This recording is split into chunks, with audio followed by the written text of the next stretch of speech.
Hi, it's Sandy Wyllie. The last video I did was about how I hate women.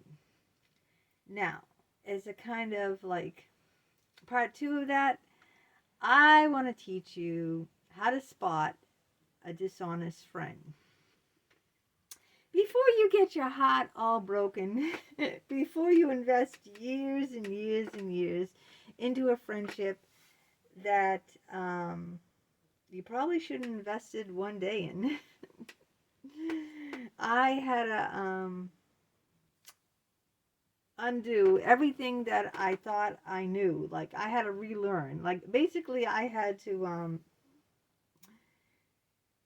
everything I thought I know, I didn't know, and I had to relearn everything over. So, what you have to watch out for, okay, is why is this person seeking friendship with you? Now, I'll give you lots of examples. First of all, in high school, this girl, Janice, she never talked to me in high school, you know? We had nothing to do with each other in high school. Now, she was friends with my other friend, Cheryl. In fact, I really never even liked Janice in high school. I remember Cheryl said she was gonna invite Janice to her party, and I said, well, you know what? I'm not really gonna go. I don't know why I didn't like Janice, but I remember telling Cheryl that, you know, if Janice is gonna be there, I really don't want to go. But anyway, I don't even remember because that was like when I was a teenager, and like I'm almost 60 now. Cut to the chase. There was a high school reunion, right? I went to it. They had several high school reunions, but I went to this one. It was in a restaurant in the neighborhood. I couldn't refuse going. It was like literally I could walk to the restaurant from my house. And Janice was there along with all the other girls too. And we started talking and everything. Well, not just to her. I talked to the whole table of girls, of women rather. They were all very petty. When one went into the restroom, the whole table was talking about her behind her back while she went to the bathroom. When she went to the ladies' room. Can you imagine that? I mean, I really feel bad. I didn't have no part of it. But imagine like you getting up, leaving to go to the restroom, the ladies' room, and when you leave, they start talking all these horrible things about you. And then when you come back, they're all smiles. Oh, hi! You know, like, ugh. This is how women are. So then Janice needed to get surgery. She had tumors on her bladder. So the doctor said, you know, it's deadly, and she needed to get, the tumors weren't cancerous, but she needed to get her bladder removed. So she had to wear a bag. Now, mind you, Janice had nothing to do with me before in high school and ever since that reunion. But when Janice calls me and starts sobbing and crying, I'm a very empathic person. I was, not anymore. No one's going to pull the wool over me now. I mean, before I got taken over and over and over again, I was extremely empathic. So, you know, I start talking to Janice, and then she calls me again, and I start listening to her and try to, you know, befriend, try to, you know, lend her like a shoulder to cry on. She's sobbing on the phone that she, you know, she's going to have to wear a bag, you know, for her urine because she's not going to have any bladder because she has tumors. She had some condition where she got tumors all over her body. I don't know what it was called, but she had this from high school.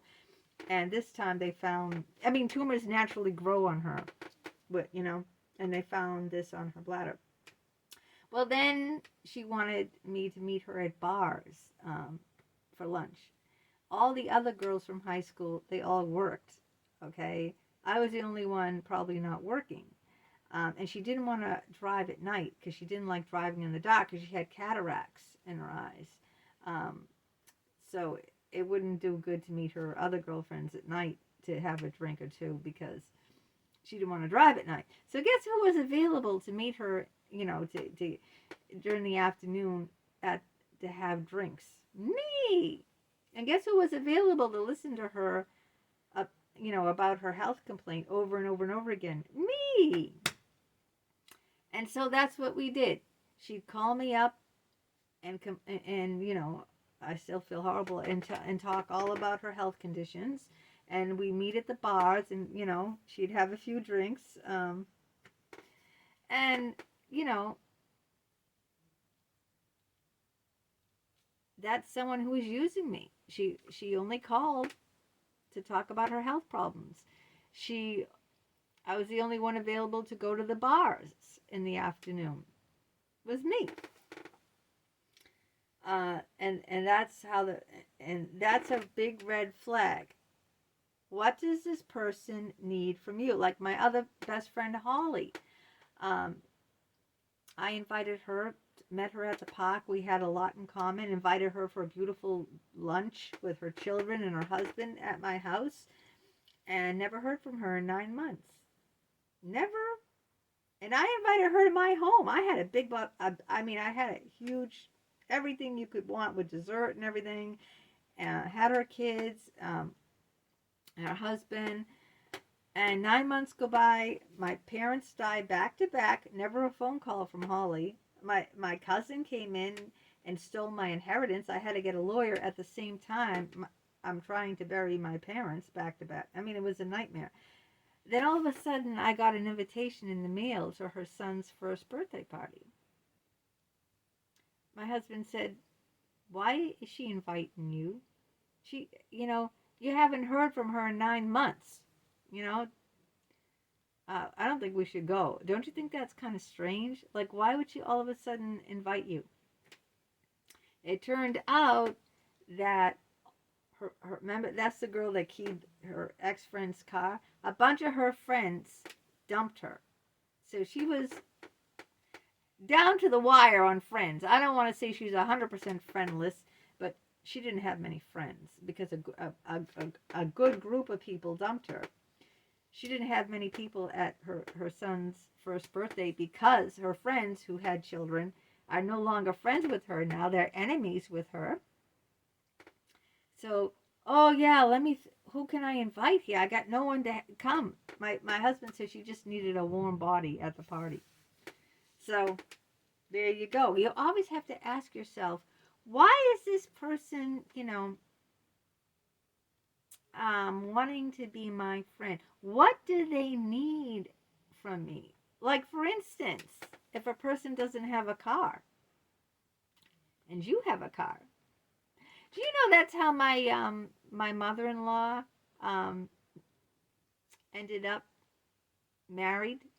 Because, now what was it?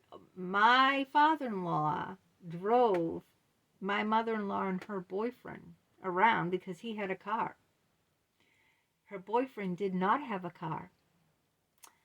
So my father-in-law said, "This is ridiculous. Why am I driving, picking them up so they can be together when I'm the one who has the car? I'm the one being taken advantage of." So he stopped doing it, and they started dating. Isn't that funny? You see what I'm saying? My father-in-law was the one who had the car. My mother-in-law had no car, and her boyfriend and my father's friend, and my father-in-law's friend had no car, okay? My father-in-law's friend and his girlfriend had no car. My father-in-law had the car, so he was the chauffeur and drove, picked her up, picked him up so they could be together. And then he said, "This is crazy. Why am I doing this?" So then he started picking up my mother-in-law, and she dumped the guy with no car. You have to ask yourself, if you see someone who doesn't have a car and you have a car, what do you think, huh?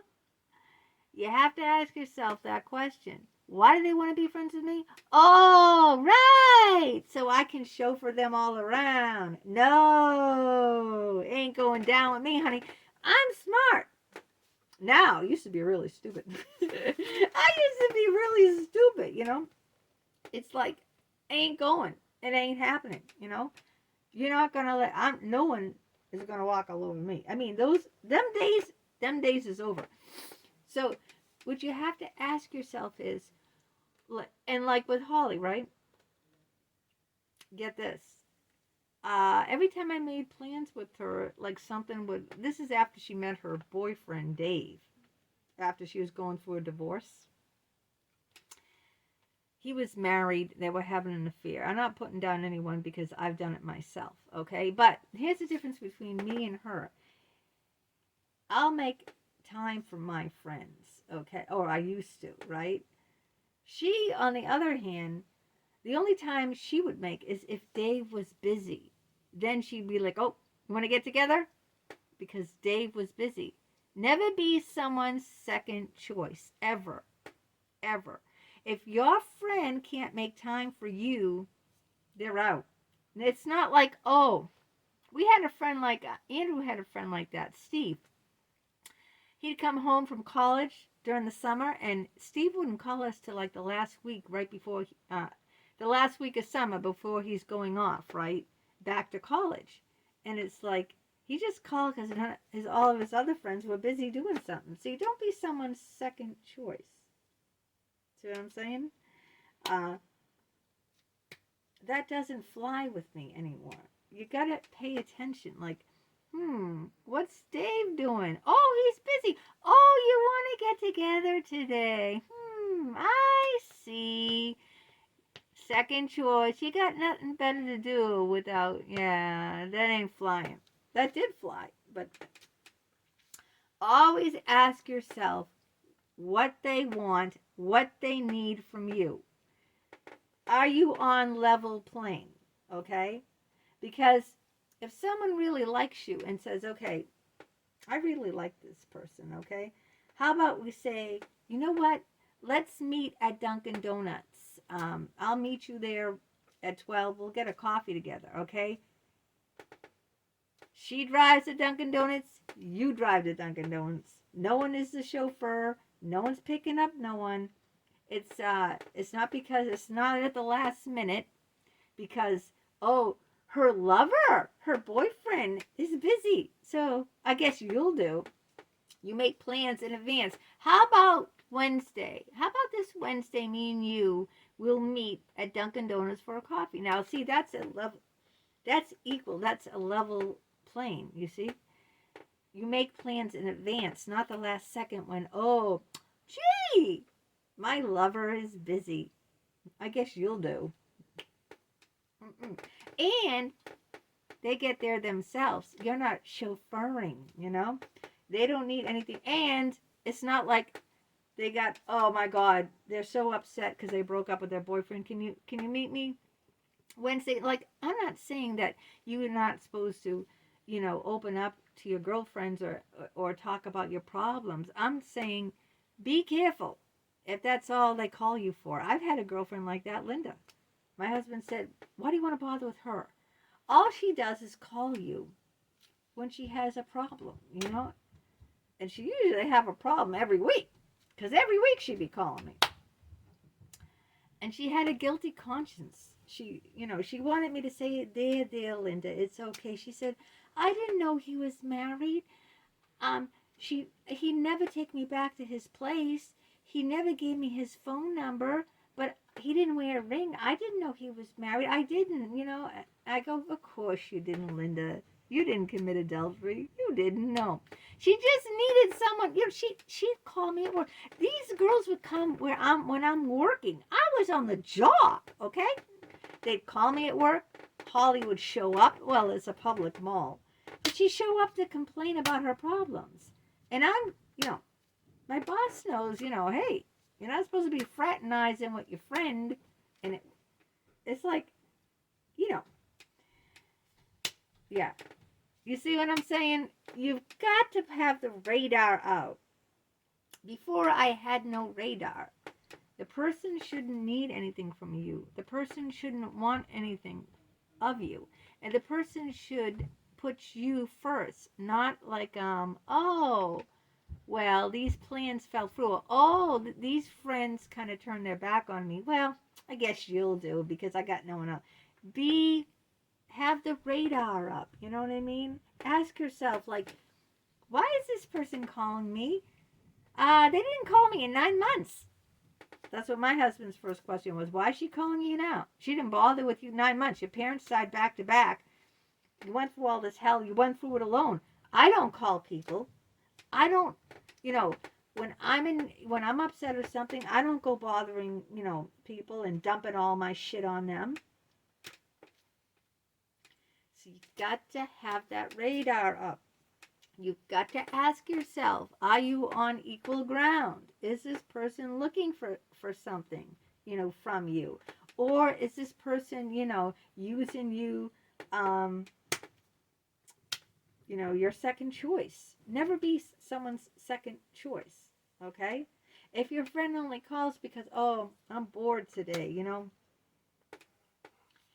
be your friend's first choice. Have her make plans with you ahead of time. She never, she kept saying, oh, we're going to go to the beach, we're going to go to the beach. And every time I said, okay, let me know when, let me know. So one day she calls, we're going to the beach today. Oh, great. It's October and it's like 60 degrees. The dumbass me went. Her boyfriend ditched her, or he had plans, Oh, don't get me started. All I'm trying to say is, you've got to be on equal planes. You've got to make sure that that person isn't needing anything of you, and that's why they like being a doormat. Okay. Why are they calling? Oh, they only call when they got in a fight with their boyfriend. Oh, she's calling again.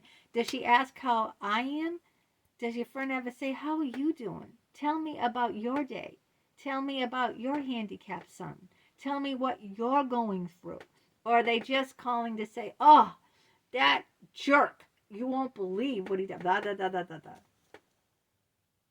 You see what I'm saying? You've got to have the antenna up. Now, that is why I'm too smart now. Damn. I don't want to toot my own horn, but I was very stupid. Very, very stupid. I had like the capital L on my forehead, like loser. I was just so stupid letting people walk all over me. I had her up. I didn't even see her. She bought a house after a divorce. I never saw her once. You know how many times I had her over for dinner? She told me her husband had to work one Christmas, and I had my handicapped son over. And my son, he's severely handicapped. He can't go to the bathroom by himself. He can't eat by himself. I mean, we're talking about he needs 24/7 on him. And I felt so bad because she said, I don't have anywhere to go this Christmas. When they start giving you the guilt trip? My husband's working. I'm going to be all alone. I have nowhere to go this Christmas. Of course, I used to be an empath. Like, what am I going to do? I mean, how am I going to feel? Let your best friend be alone on Christmas? So I said, oh, come over. I have Alex over, and it's going to be really difficult. I mean, no one has any idea of how much care Alex is, because unless you have a severely brain damaged child yourself, you have no idea. I mean, it was extremely stressful, extremely difficult, and all she did was sit there and on the couch and, chat. It was horrible.